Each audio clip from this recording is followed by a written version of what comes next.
Shalom saudara-saudara sekalian, selamat beribadah di dalam nama Tuhan kita Yesus Kristus.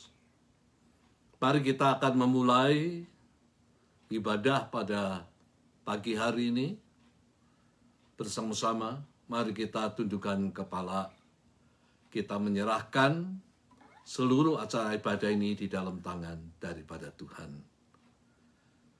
Bahwa pertolongan kita adalah daripada Allah yang menciptakan langit dan bumi dengan segala isinya, yang tidak pernah meninggalkan perbuatan tangannya, kasih setianya kekal untuk selama-lamanya, dan turunlah ke atas seluruh sidang jemaat Tuhan, kasih karunia anugerah sejahtera dari Allah Bapa dan Tuhan kita Yesus Kristus.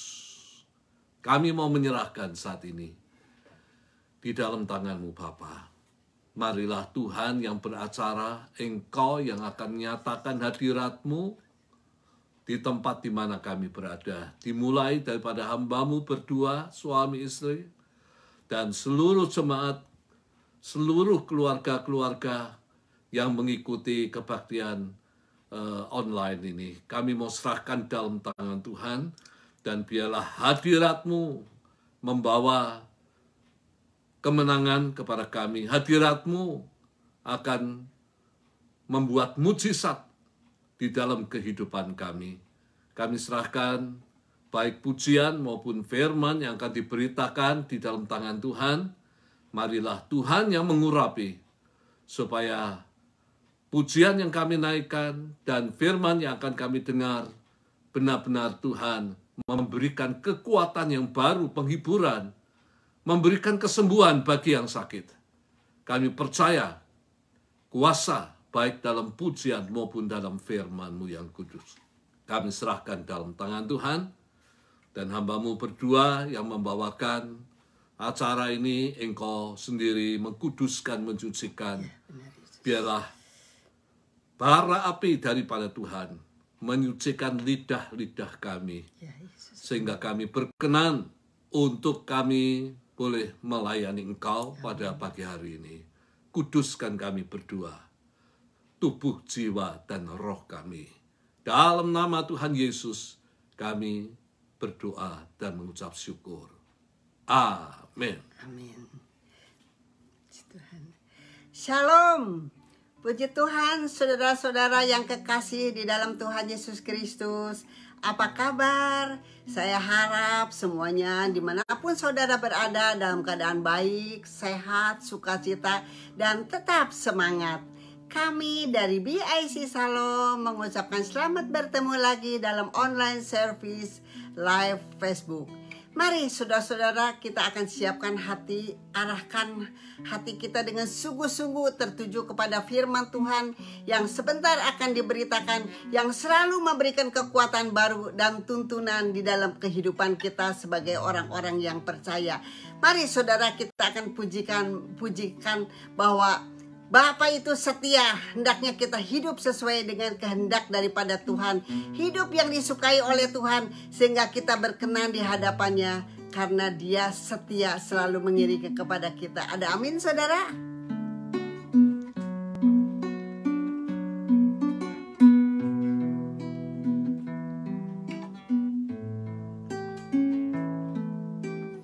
Bapa, Kau setia, Bapa,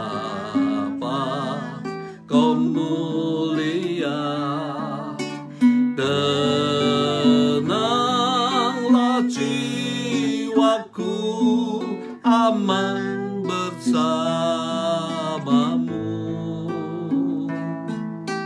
Lebih dari harta, Kau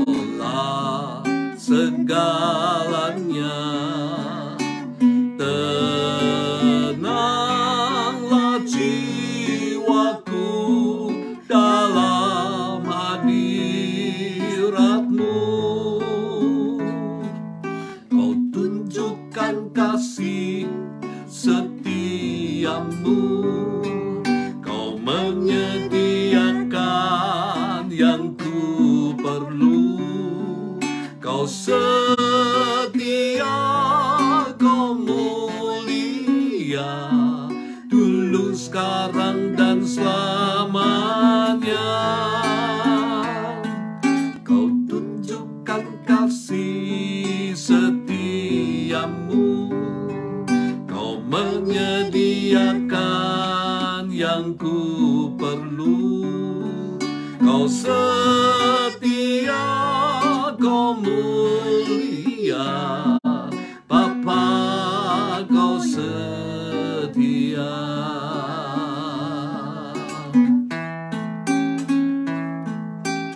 Bapa, kau setia. Bapa, kau mulia.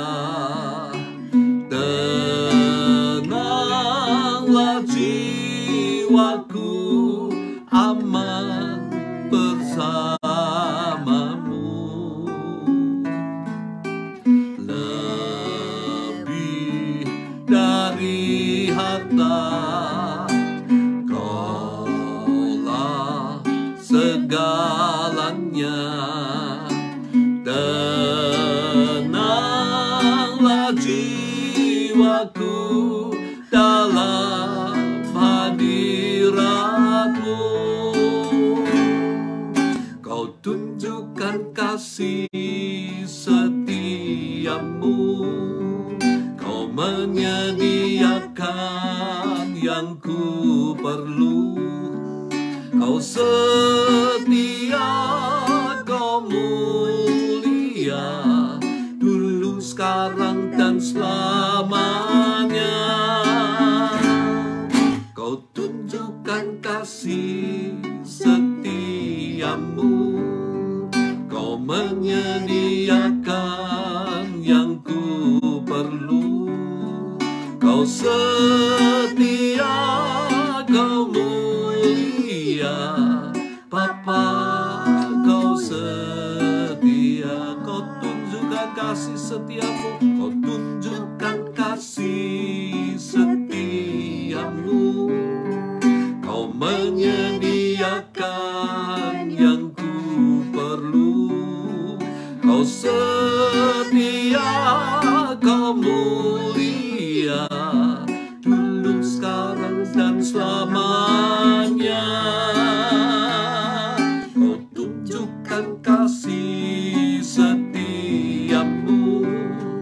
Kau menyediakan yang ku perlu. Kau setia, kau mulia, Bapa, kau setia.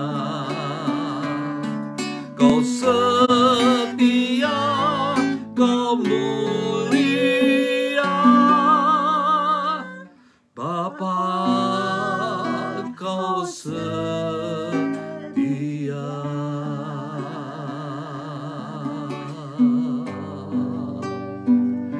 Oh, Engkau Bapa kami yang baik. Engkau Bapa yang di sorga. Dimuliakanlah nama-Mu. Jadilah kehendak-Mu di bumi dan di sorga. Kami mengucapkan syukur.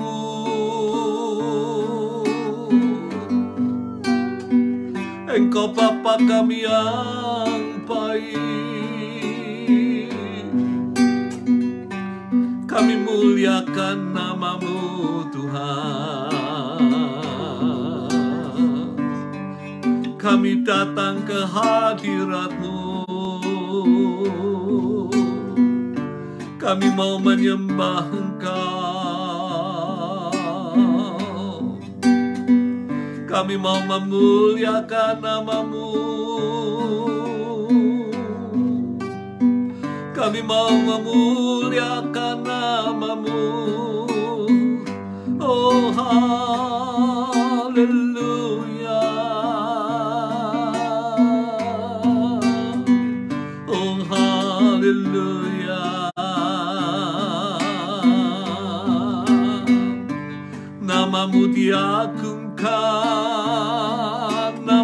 diagungkan, namamu dimuliakan sampai selama-lamanya.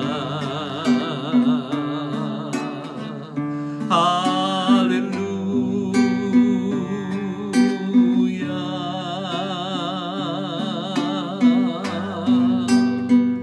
haleluya.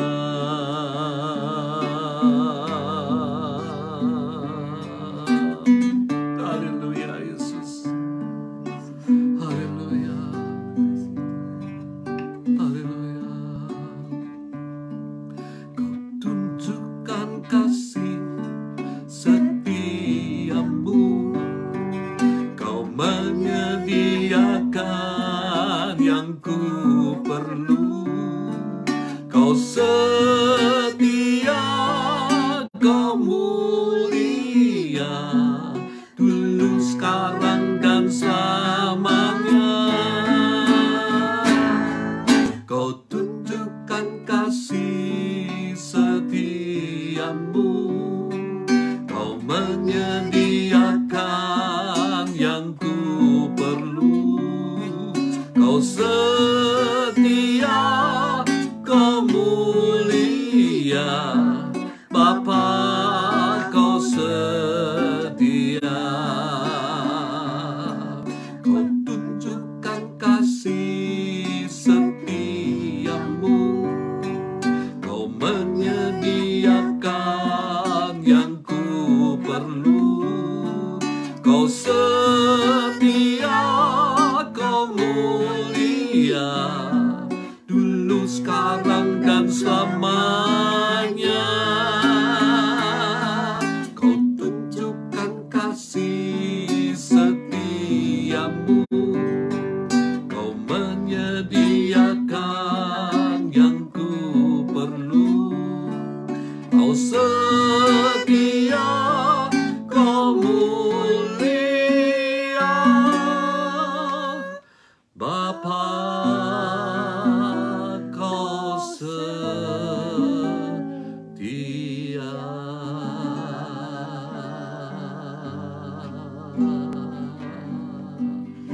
Haleluya. Terima kasih Bapa, kami boleh menyembah Engkau. Haleluya. Kami serahkan saat ini firman-Mu di dalam tangan-Mu Bapa. Biarlah firman ini boleh menjadi terang di perjalanan hidup iman kami, mengiring Engkau. Kami mau hidup sesuai dengan kehendak-Mu. Kami serahkan dalam tangan-Mu Bapa. Bersabdalah kepada kami. Haleluya Yesus. Terima kasih Tuhan.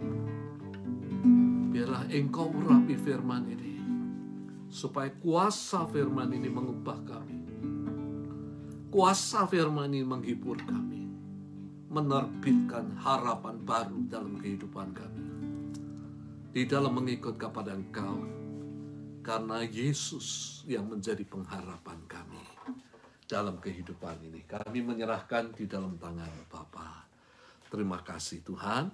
Terima kasih, kami serahkan hamba-Mu yang memberitakannya di dalam tangan daripada Tuhan. Biarlah Tuhan yang akan memakai mulut hamba-Mu untuk memberitakan apa yang menjadi kehendak daripada Tuhan. Hanya di dalam nama daripada Tuhan Yesus Kristus kami berdoa. Semua mengatakan amin. Nah, saudara sekalian, orang hidup itu punya kesukaan, ya. Mungkin kesukaan satu sama lain itu berbeda-beda. Saya dan istri saya memiliki kesukaan yang berbeda-beda. Contohnya apa? Contohnya di dalam berbicara. Nah, istri saya suka di dalam berbicara, panjang lebar. Tapi saya di dalam berbicara suka tidak panjang lebar. pendek-pendek saja. Demikian juga di dalam hal makanan. Istri saya suka makan daging, saudara sekalian. Dan saya tidak terlalu suka makan daging. Saya lebih suka makan sayur. Saya lebih suka makan tahu, tempe, telur, makanan yang sangat sederhana. Demikian pula di dalam berpakaian. Istri saya suka pakaian yang kerap-kerip. Tapi saya suka pakaian yang sangat sederhana. Tidak mencolok mata.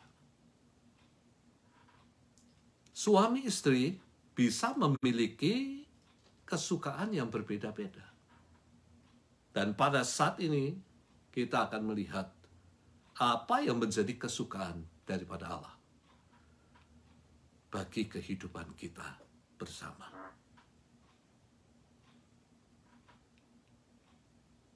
Nah, Allah suka, saudara sekalian, supaya hidup orang-orang yang percaya itu bertumbuh. Allah suka kehidupan kita berubah. Dan Allah suka supaya hidup kita itu punya sasaran, goal. Bila kehidupan kita tidak hidup seperti yang Tuhan sukai, maka hidup kita akan merupakan kehidupan di dalam pengembaraan tanpa tujuan. Tujuan hidup kita satu, yaitu kita mau hidup seperti yang disukai oleh Allah. Dan saya percaya, kalau kita hidup seperti yang disukai oleh Allah, berarti kita menyenangkan hati daripada Allah. Maka ia juga akan menyenangkan kehidupan kita sekalian. Nah, ada 3 hal yang disukai oleh Allah di dalam kehidupan orang-orang kudus di dalam Perjanjian Lama yang menjadi contoh bagi kita, supaya kita juga boleh menghidupinya di dalam kehidupan ini. Supaya kita boleh hidup seperti yang Tuhan mau, seperti yang Tuhan inginkan, seperti yang Tuhan sukai. Yang pertama, saudara sekalian, ada 3 hal. Yang pertama adalah hidup bergaul dengan Allah. Yang terdapat di dalam Kejadian 5 ayat yang ke-22 dikatakan, demikian firman Tuhan. Dan Henoh, ya, manusia yang mula-mula, saya katakan, ya, keturunan daripada Adam dan Hawa, hidup bergaul dengan Allah selama 300 tahun lagi. Setelah memperanakan Metusalah, dan ia memperanakan anak laki-laki dan perempuan. Kejadian 5 menceritakan tentang perkembangan manusia yang diciptakan oleh Allah.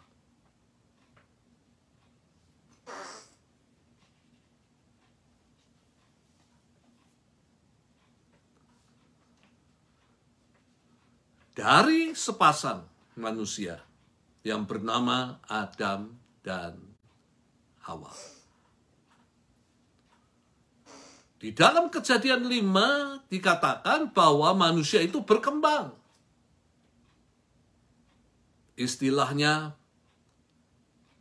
berkembang biak, prokreasio. Ya.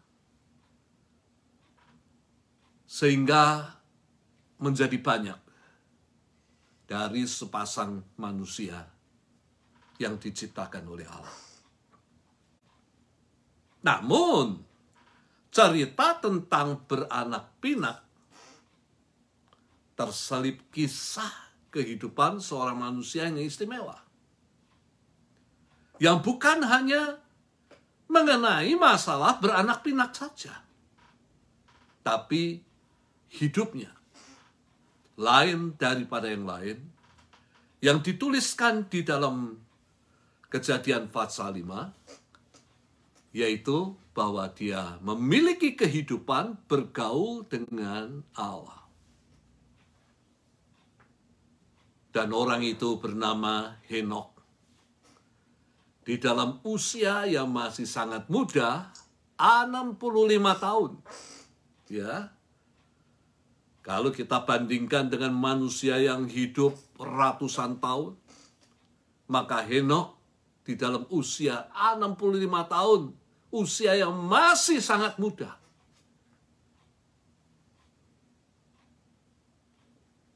Ia bukan hanya dikisahkan hidup beranak pinak, menggenapi firman Allah supaya manusia memenuhi bumi.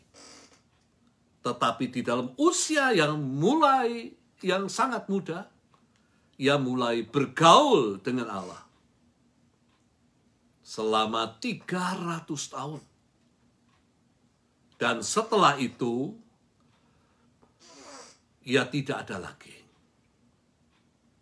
Karena rapture terjadi di dalam kehidupannya. Ia diangkat hidup-hidup oleh Allah ke surga.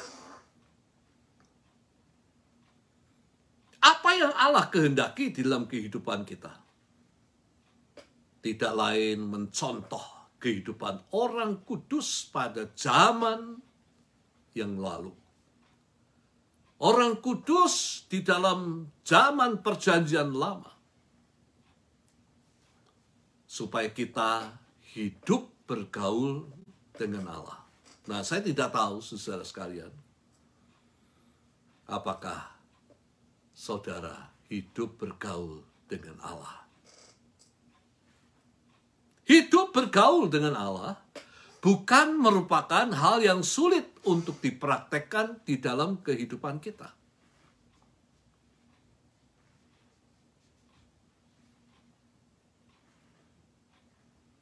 Pergaulan dengan seseorang dimulai dengan adanya keinginan di dalam diri kita untuk bergaul, berteman dengan seseorang. Ya, kalau kita tidak memiliki keinginan dan juga orang di mana kita ingin bergaul tidak memiliki keinginan, maka pergaulan itu tidak akan pernah terjadi.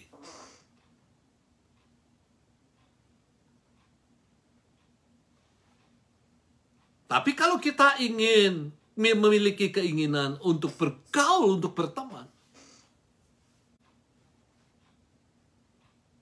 dan Tuhan juga menginginkan supaya kita bergaul dan berteman dengan Dia, maka pergaulan dan pertemanan itu dapat diwujudkan.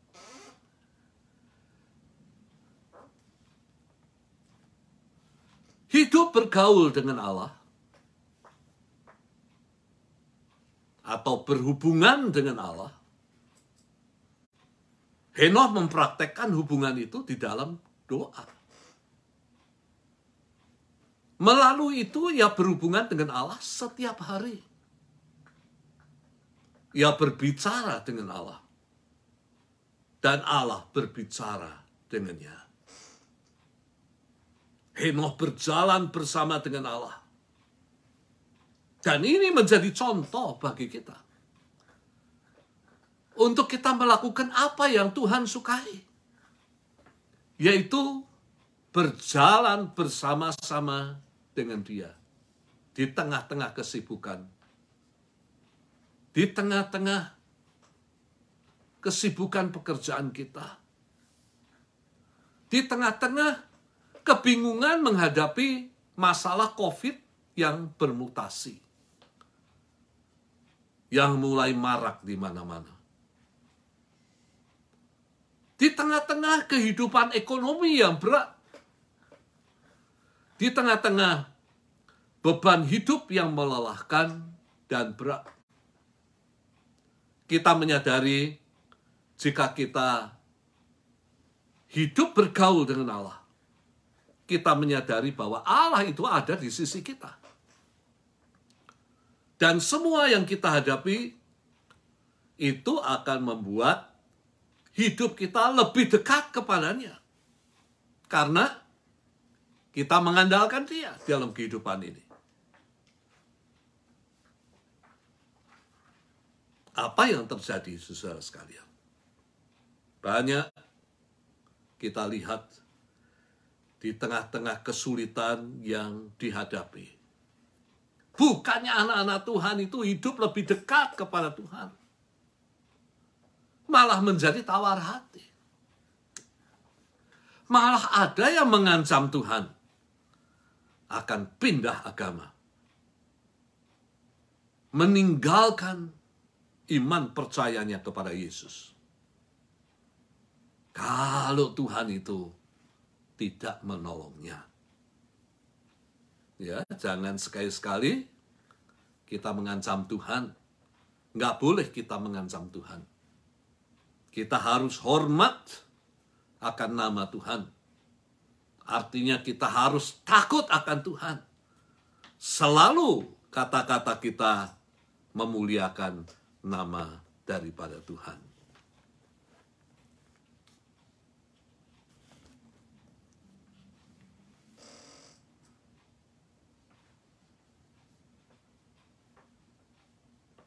Segala kesulitan yang menimpa harus mendorong kita untuk hidup lebih dekat, untuk melekat kepadanya.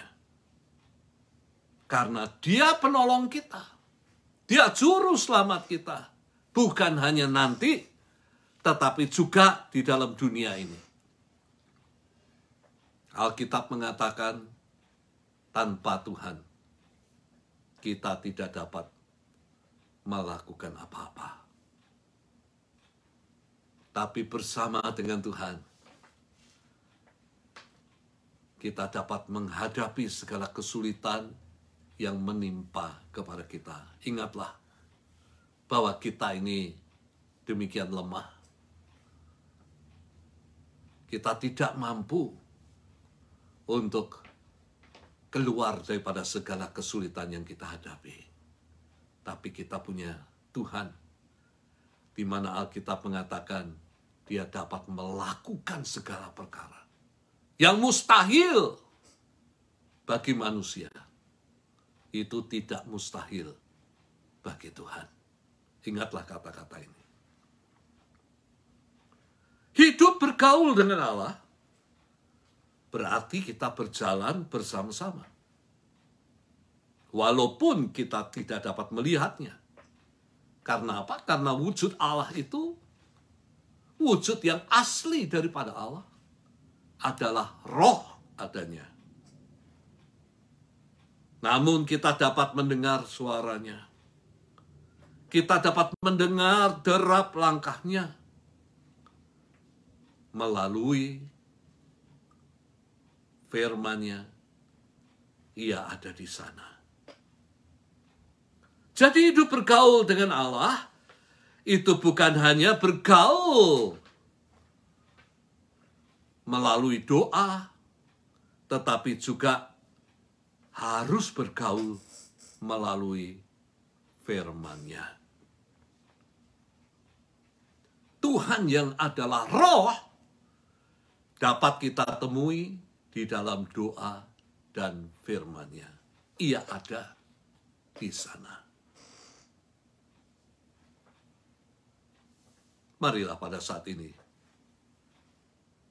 kita melakukan apa yang disukai oleh Allah, yaitu hidup bergaul dengan Allah.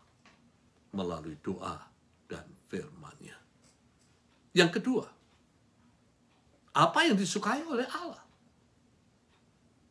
adalah hidup tidak bercela di hadapannya. Di dalam Kejadian 17 ayat yang pertama dikatakan, ketika Abraham berumur 99 tahun, ya. Dan pada zaman Abraham umur 99 tahun adalah umur yang tua, cukup tua. Maka Tuhan menampakkan diri kepada Abraham dan berfirman kepadanya, "Akulah Allah yang Maha Kuasa." Sekali lagi, akulah Allah yang Maha Kuasa. Hiduplah di hadapanku dengan tidak bercela. Penampakan diri Tuhan kepada Abraham terjadi ketika Abraham berumur 99 tahun. 13 tahun setelah Ismail lahir dari hubungannya dengan Hagar, istri yang tidak sah. Hagar adalah hamba daripada Sarah, istri yang sah, yang diberikan kepada Abraham karena ia tidak punya anak. Ia ingin agar Abraham punya keturunan. Dan pada saat Abraham berumur 99 tahun, Tuhan berfirman kepada Abraham, "Akulah Allah yang Maha Kuasa." Atau yang kita kenal dengan istilah El Shaddai. Akulah El Shaddai, Allah yang Maha Kuasa. Tuhan berfirman kepada Abraham bahwa dia adalah Allah yang Maha Kuasa. Tuhan yang dipercaya Abraham dan keturunannya merupakan Allah yang Maha Kuasa. Di dalam pengertian, dengan kuasanya dia mampu melakukan segala perkara. Kita harus ingat, kata El Shaddai, ia mampu melakukan segala perkara. Bagi Allah tidak ada perkara yang mustahil. Mungkin bagi manusia mustahil. Dan bagi Allah tidak mustahil. Pernyataan ini juga berlaku bagi kita sekalian. Bahwa Tuhan yang kita sembah adalah Allah yang Maha Kuasa. Di mana mungkin saat ini kita mengalami saat-saat yang sulit. Kita tidak memiliki pekerjaan.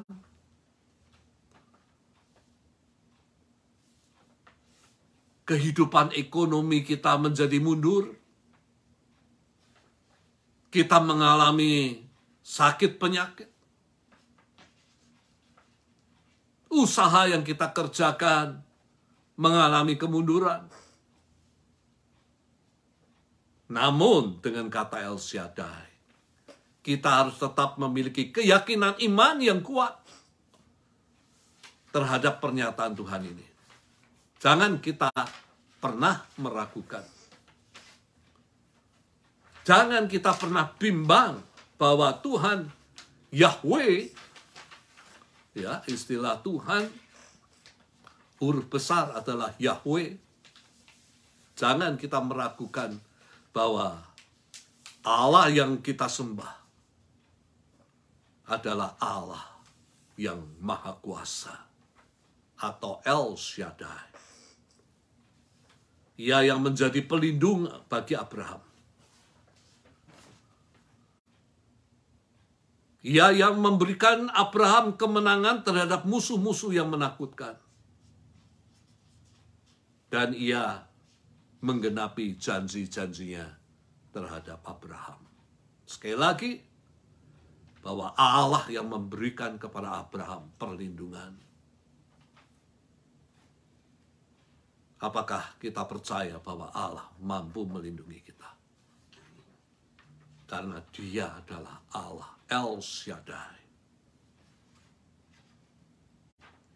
Apakah kita masih percaya bahwa Dia mampu memberikan kemenangan terhadap musuh-musuh yang menakutkan? Dan pada saat ini yang kita hadapi bukan darah dan daging musuh-musuh itu, tapi musuh-musuh yang tidak kelihatan. Kuasa-kuasa kegelapan. Iblis yang hendak mencuri, yang hendak merampok baik kesehatan kita,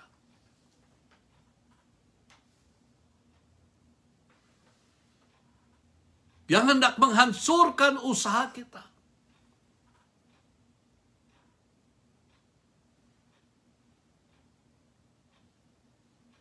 dan yang hendak mengambil semua yang kita miliki. Itulah musuh yang kita hadapi. Namun kita percaya, saudara sekalian, Dia yang memberikan kemenangan kepada Abraham terhadap musuh-musuh yang menakutkan. Dia mampu memberikan kemenangan kepada kita terhadap musuh-musuh yang kita takuti. Bahwa Allah lebih besar daripada musuh-musuh yang kita hadapi. Dan Dia yang memberikan janji-janji kepada Abraham, maka Dia mampu menggenapinya. Kalau Allah mengatakan kepada Abraham, engkau akan memiliki keturunan daripada istrimu yang sah, walaupun keadaan Abraham dikatakan sudah tua, dan istrinya kandungannya sudah menjadi kering. Hal yang tidak mungkin terjadi. Abraham memiliki keturunan melalui istri yang sah. Tapi ingat bahwa Allah El Shaddai, Allah yang mampu melakukan hal-hal yang mustahil bagi manusia, tetapi tidak mustahil bagi Allah. Apakah kita masih percaya bahwa Allah yang kita sembah, Tuhan yang kita sembah, yang kita kenal di dalam nama Tuhan Yesus Kristus, memiliki kuasa untuk melakukan hal-hal yang mustahil bagi kita? Dia adalah Allah El Shaddai. Mari kita melanjutkan, saudara sekalian. Di mana dikatakan Allah berfirman kepada Abraham, memperkenalkan diri kepada Abraham bahwa Dia adalah Allah yang Maha Kuasa, Allah El Shaddai. Maka yang berikutnya dikatakan, hiduplah di hadapanku dengan tidak bercela. Takut nggak akan Allah? Dia berkuasa untuk menghukum kita, menghakimi kita. Tetapi Dia berkuasa juga memberkati orang-orang yang menyukakan hati daripada Tuhan. Hiduplah di hadapanku dengan tidak bercela. Hidup tidak bercela di dalam pengertian kehidupan moral yang baik. Di dalam pikiran kita tidak ada hal-hal yang jahat. Di dalam perkataan kita baik. Dan di dalam perbuatan kita menuruti kehendak daripada Allah.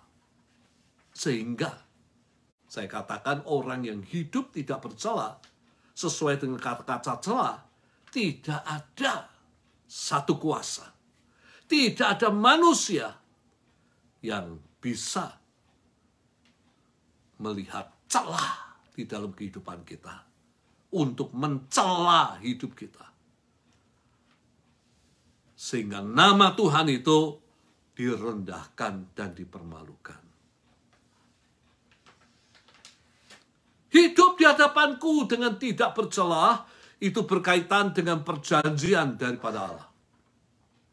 Perkataan ini memiliki hubungan erat dengan perjanjian Allah kepada Abraham. Atau yang dikenal dalam bahasa Inggris adalah covenant. Ya. Jadi Allah berjanji kepada Abraham, kalau engkau hidup tidak bersalah, aku berkati engkau. Kalau engkau hidup tidak bersalah, aku akan membuat mujizat terjadi. Engkau punya keturunan melalui istrimu yang sah. Sekali lagi keduanya sudah tua dan tidak memiliki kesempatan untuk bisa memiliki keturunan. Bagi manusia, mustahil terjadi. Tetapi bagi Allah tidak ada yang mustahil. Abraham percaya janji Allah. Ia tidak bimbang bahwa Allah akan menggenapkan apa yang dijanjikan kepadanya. Dan bagi orang yang percaya, maka Tuhan akan menyatakan mujizatnya. Tuhan akan menyatakan kuat kuasanya. Dan mujizat akan terjadi.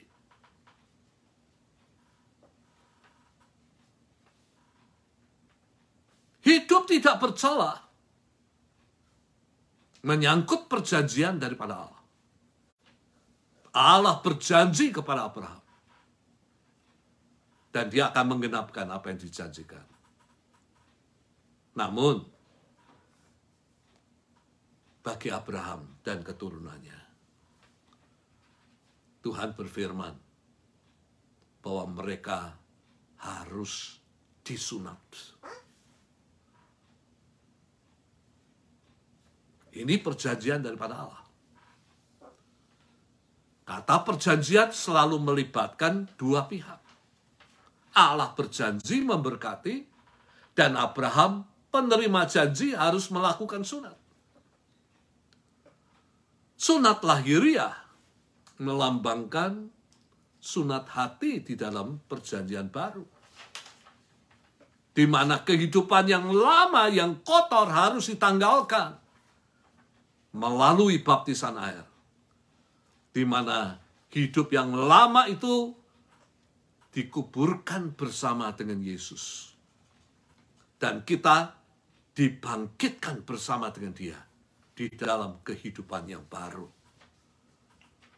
Jadi sunat di dalam perjanjian lama melambangkan sunat hati. Melambangkan kehidupan yang lama ditanggalkan. Dan kita harus hidup di dalam kehidupan yang baru.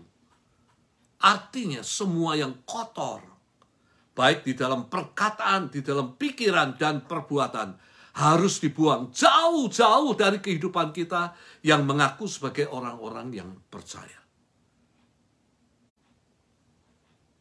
Itulah hidup yang tidak bercela. Bila kita percaya,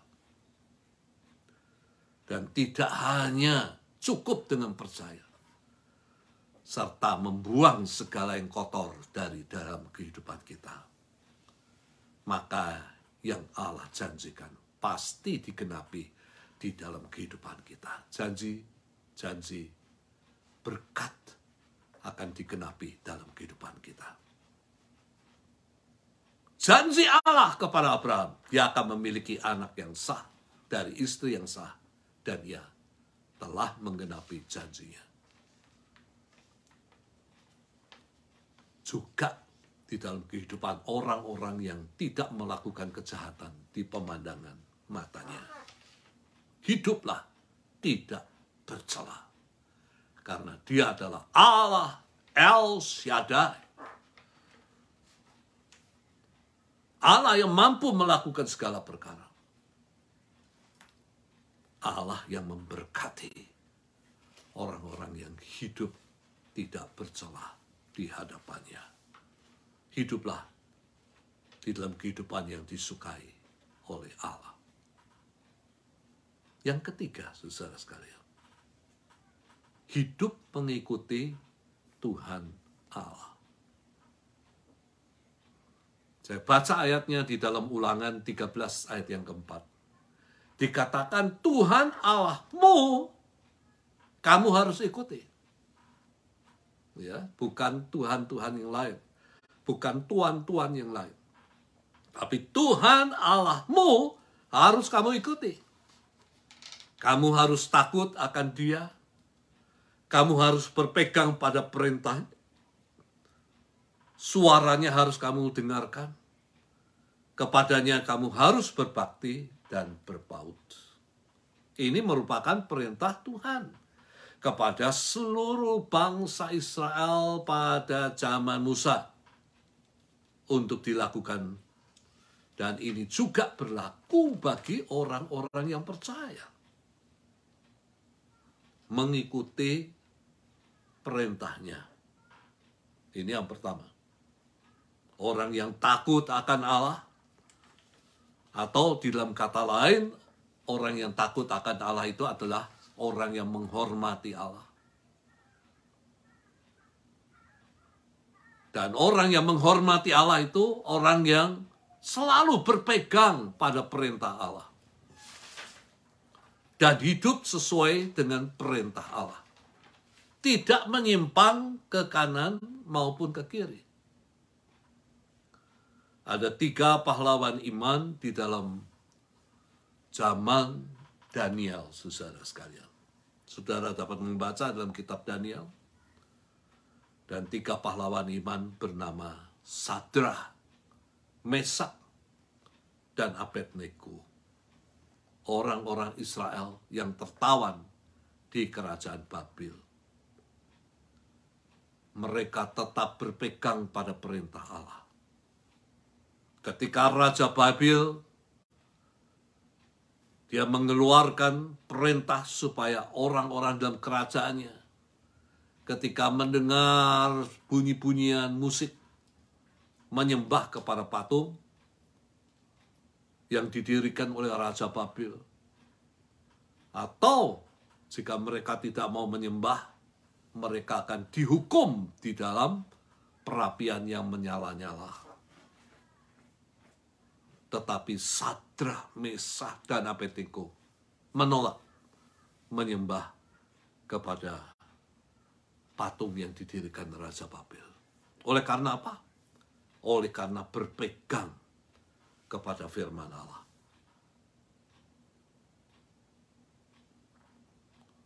Bahwa tidak boleh ada ilah lain.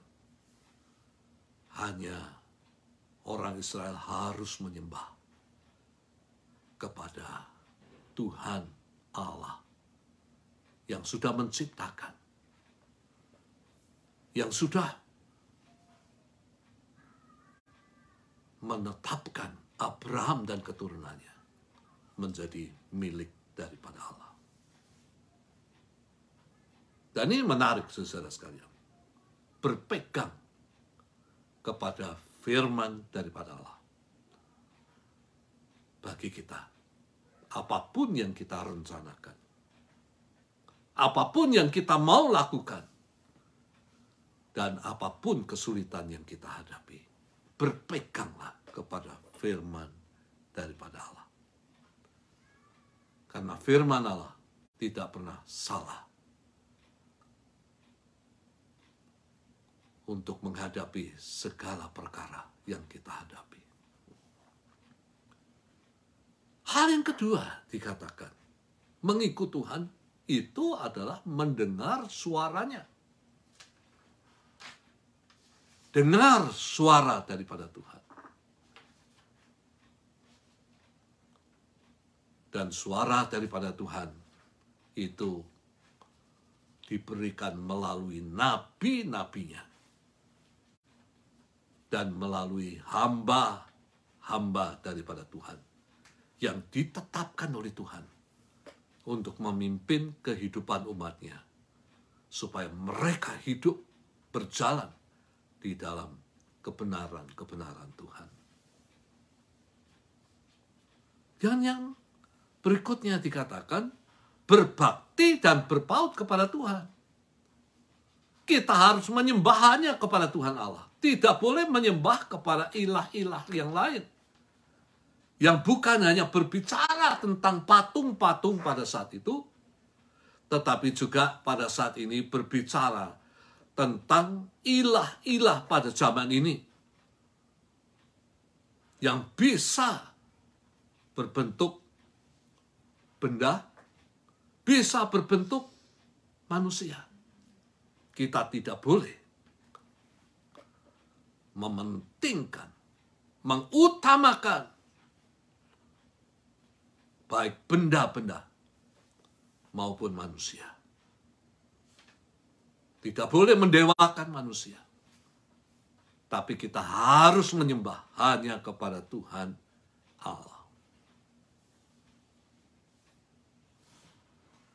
Dan ilah pada zaman ini bisa berbentuk uang. Apakah kita ingat ketika Yesus memperingatkan murid-muridnya, mengajar murid-muridnya, ia mengatakan bahwa orang tidak bisa mengabdi kepada dua tuan, Allah dan Mammon.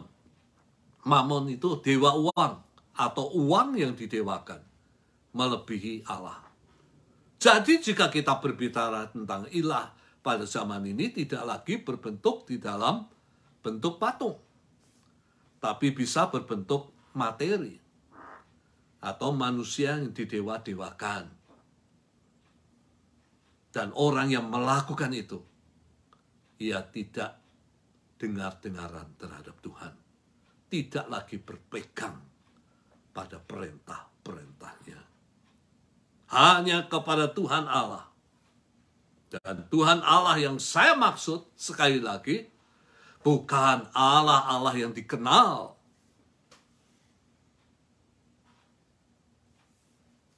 oleh agama-agama yang lain. Allah yang saya maksudkan adalah merupakan kesatuan daripada Bapa, Anak, dan Roh Kudus. Kepada Allah inilah kita harus berbakti.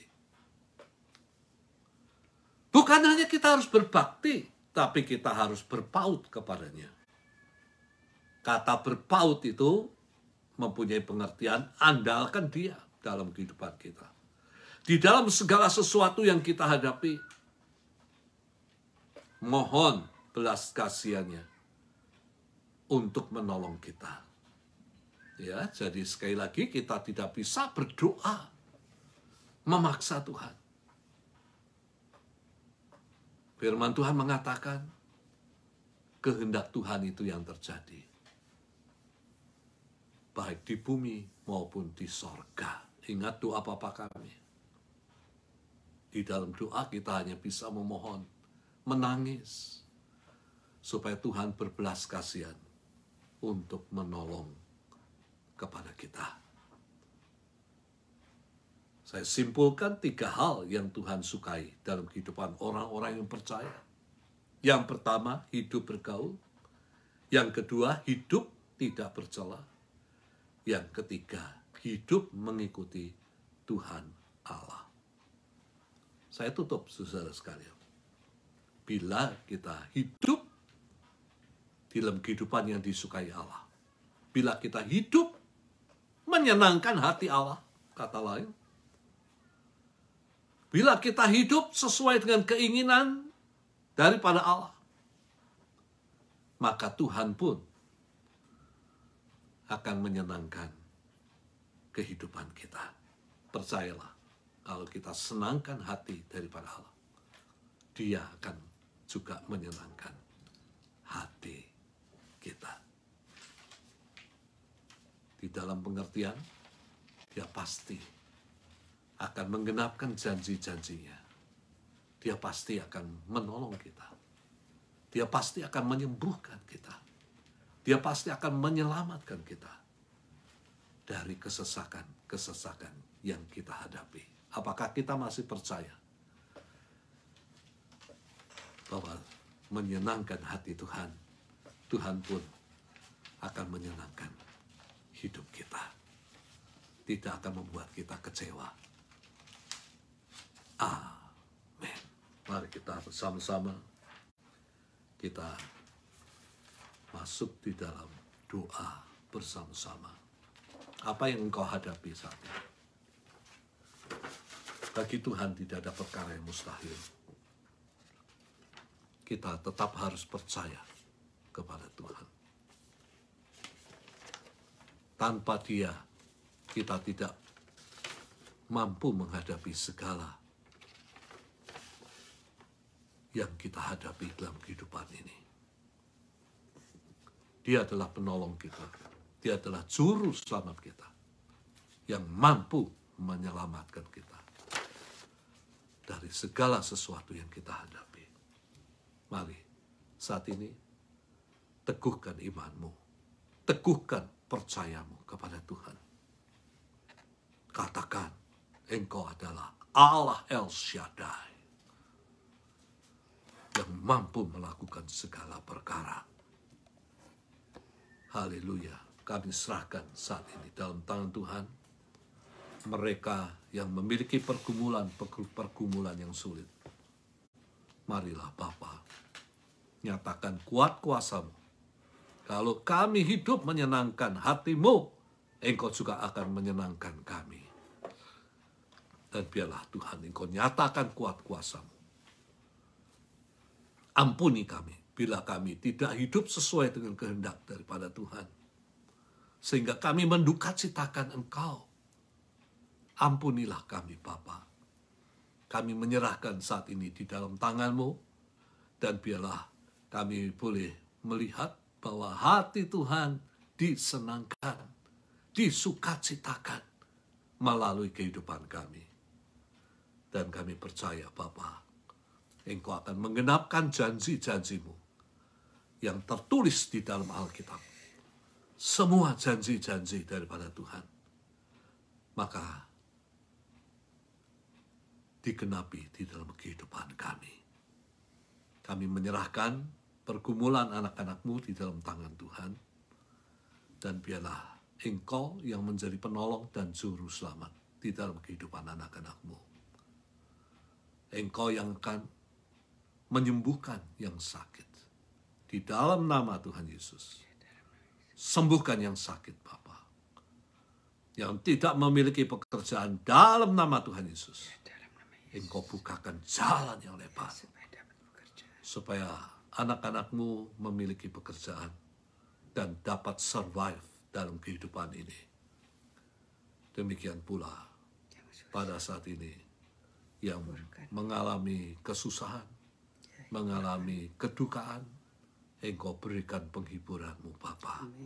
Engkaulah penghibur kami, penolong kami. Engkau juru selamat kami. Engkaulah Allah El Shaddai. Kami bukan menyembah Allah yang mati, tapi Allah yang hidup, yang kami kenal di dalam nama Tuhan Yesus Kristus, yang menjadi juru selamat kami di dunia maupun di setelah kehidupan dunia berakhir. Kami menyerahkan semuanya dalam tangan Tuhan. Berkati anak-anak-Mu sekalian yang mengikuti kebaktian ini. Engkau memberikan kekuatan yang baru. Terima kasih Bapa, dan ajar kami untuk kami boleh tetap setia kepada Engkau, mengikuti akan jalan daripada Tuhan, jalan kebenaran yang daripada Allah. Terima kasih Bapa. Sekali lagi kami menyerahkan semuanya dalam tangan Tuhan. Dan kini saudara sekalian, kita akan mengakhiri ibadah kita. Saya minta dimanapun Anda berada, jadilah engkau saksi daripada Tuhan Yesus, supaya melalui kata-katamu, melalui perbuatanmu, nama Tuhan Yesus Kristus dimuliakan. Angkat kedua tangan saudara, terimalah anugerah berkat daripada Tuhan, kasih daripada Allah Bapa, kasih karunia Tuhan Yesus Kristus di dalam persekutuan dengan Roh Kudus menyertai engkau saat ini sampai Maranatha Tuhan Yesus Kristus datang untuk kedua kalinya. Semua yang diberkati mengatakan amin. Akhir kata, saya dan istri mengucapkan sampai bertemu lagi. Tuhan memberkati. Bye.